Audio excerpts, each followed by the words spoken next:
Incroyable. Une fillette sauve sa mère du chômage. Dans les rues grises de Lyon, où la pluie tombait sans arrêt depuis 3 jours, une petite fille noire de 8 ans serrait fort un dossier contre sa poitrine. Amara regardait l'immense building de verre qui se dressait devant elle comme une montagne impossible à escalader. Sa mère, Céleste, était restée au lit ce matin-là, brûlante de fièvre et incapable de se lever. L'entretien d'embauche était prévu pour 10 heures précises. Céleste avait travaillé pendant des semaines pour préparer cette opportunité. Elle avait étudié l'entreprise, répété ses réponses, repassé son unique tailleur noir. Mais maintenant, elle gisait dans leur petit appartement, trop malade pour bouger. Maman ne peut pas perdre cette chance, murmura Amara en poussant la lourde porte d'entrée. Le hall d'accueil brillait de 1000 feux, avec ses marbres blancs et ses plantes vertes parfaitement alignées. Des hommes et des femmes en costume marchaient rapidement, leurs talons claquant sur le sol comme des tambours pressés. Amara se sentait minuscule dans cet univers de géants. Elle s'approcha timidement du bureau d'accueil, où une femme blonde aux ongles parfaits tapait sur son ordinateur. « Excusez-moi, madame », dit Amara d'une voix tremblante. La réceptionniste leva les yeux, surprise de voir une enfant. « Que fais-tu ici, petite ? Où sont tes parents ? Ma maman a un entretien avec monsieur Dubois à 10 heures. Mais elle est très malade. Je suis désolé, mais les enfants ne sont pas autorisés ici. » Les yeux d'Amara se remplirent de larmes. Mais elle ne bougea pas. « S'il vous plaît, madame, ma maman a vraiment besoin de ce travail. » Elle ouvrit le dossier et en sortit le chevaux de sa mère. Soigneusement imprimé sur du papier blanc. Elle a étudié la comptabilité pendant 3 ans, même quand elle travaillait la nuit pour me nourrir.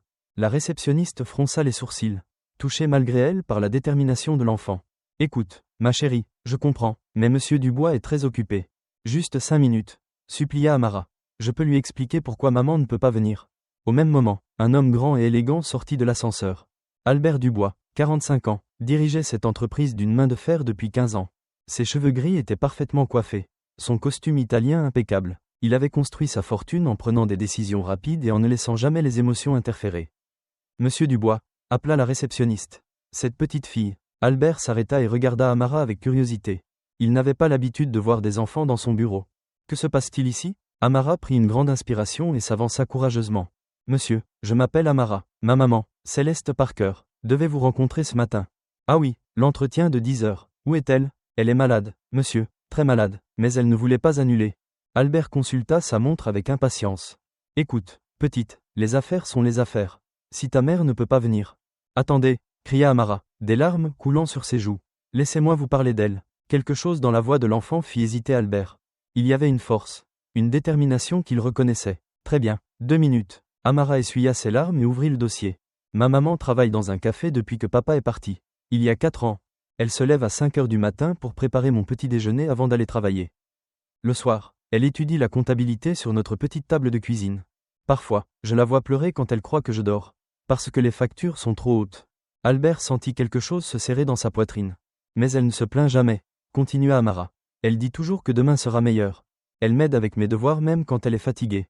Elle me raconte des histoires pour que j'oublie qu'on n'a pas beaucoup d'argent. Et quand j'ai eu peur du noir, elle a dormi par terre à côté de mon lit pendant 1 semaine. La voix d'Amara tremblait maintenant. Mais elle continuait. Monsieur, ma maman est la personne la plus courageuse que je connaisse. Elle mérite cette chance plus que n'importe qui.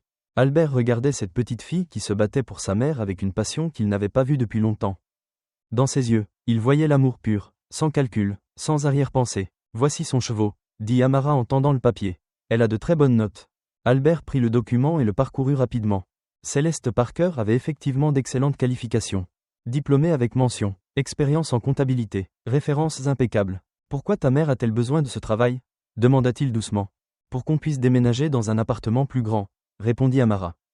Et pour qu'elle puisse arrêter de travailler la nuit. Et pour qu'on puisse partir en vacances. Juste une fois, Albert ferma les yeux un instant. Il pensait à sa propre enfance, à sa mère qui avait travaillé dur pour l'élever seule. Il avait oublié cette époque, enfoui ses souvenirs sous des années de succès et d'ambition. Amara, dit-il finalement, comment ta mère va-t-elle aujourd'hui ? Elle a beaucoup de fièvre. Mais elle dit qu'elle ira mieux demain. Très bien, dis à ta maman de m'appeler quand elle sera rétablie. Nous reprogrammerons l'entretien. Les yeux d'Amara s'illuminèrent comme des étoiles. Vraiment, monsieur, vous allez lui donner une chance ? Je vais l'écouter, comme je t'ai écouté aujourd'hui. Amara sauta de joie et serra le dossier contre son cœur. Merci, monsieur Dubois, merci beaucoup. Elle courut vers la sortie, puis se retourna une dernière fois. Monsieur, vous êtes quelqu'un de bien. Albert resta immobile longtemps après le départ d'Amara. Cet enfant avait réveillé quelque chose en lui qu'il croyait mort. Il annula ses rendez-vous du matin et rentra chez lui. 3 jours plus tard, Céleste Parker se présentait dans le même hall d'accueil. Elle portait son tailleur noir soigneusement repassé et tenait le même dossier qu'Amara. Mais cette fois, elle était accompagnée de sa fille, qui avait insisté pour venir. Albert les reçut dans son bureau, un sourire inhabituel sur les lèvres. « Madame Parker, j'ai déjà fait la connaissance de votre fille. Monsieur Dubois, je vous présente mes excuses pour l'autre jour. Au contraire, madame, Amara m'a donné la plus belle leçon de courage que j'ai reçue depuis longtemps. » L'entretien dura 1 heure. Céleste impressionna Albert par sa compétence et sa détermination.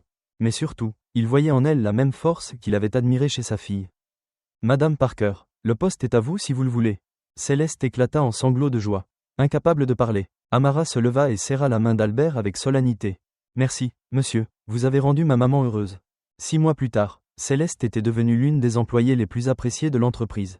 Albert avait découvert en elle non seulement une excellente comptable, mais aussi une amie précieuse. Il invitait souvent Céleste et Amara à dîner, trouvant dans leur compagnie une chaleur qu'il avait oubliée.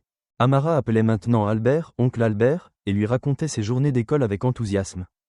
Un soir, alors qu'il regardait Amara jouer dans le jardin d'Albert, Céleste lui dit « Vous savez, Albert, Amara vous considère comme sa famille maintenant. » « Et moi aussi, » répondit Albert. « Vous m'avez tous les deux appris ce qui compte vraiment dans la vie. »« Ce n'est pas nous, » dit Céleste en souriant. « C'est vous qui avez choisi d'ouvrir votre cœur. » Albert regarda Amara qui courait vers eux, les bras chargés de fleurs du jardin. « Oncle Albert, maman, regardez ce que j'ai trouvé. » Elle leur offrit un bouquet de marguerites blanches, ses yeux brillants de bonheur. « Elles sont pour vous remercier de nous avoir donné une vraie famille. » Albert prit les fleurs et serra Amara dans ses bras. Pour la première fois depuis des années, il se sentait vraiment chez lui.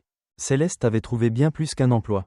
Elle avait trouvé un ami, un protecteur, une famille élargie, et Albert avait découvert que le vrai succès ne se mesurait pas en chiffres, mais en moments partagés. Amara avait transformé leur vie par son courage et son amour inconditionnel.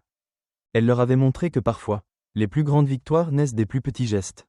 Dans ce monde de business impitoyable, une petite fille avait réussi à créer un miracle. Non pas par la force ou la ruse, mais par la pure sincérité de son cœur. Et c'est ainsi que 3 âmes solitaires trouvèrent leur chemin vers le bonheur. Pas un bonheur parfait, mais un bonheur vrai, construit sur la confiance et l'affection mutuelle. Car parfois, les plus belles familles ne sont pas celles qu'on est, mais celles qu'on choisit.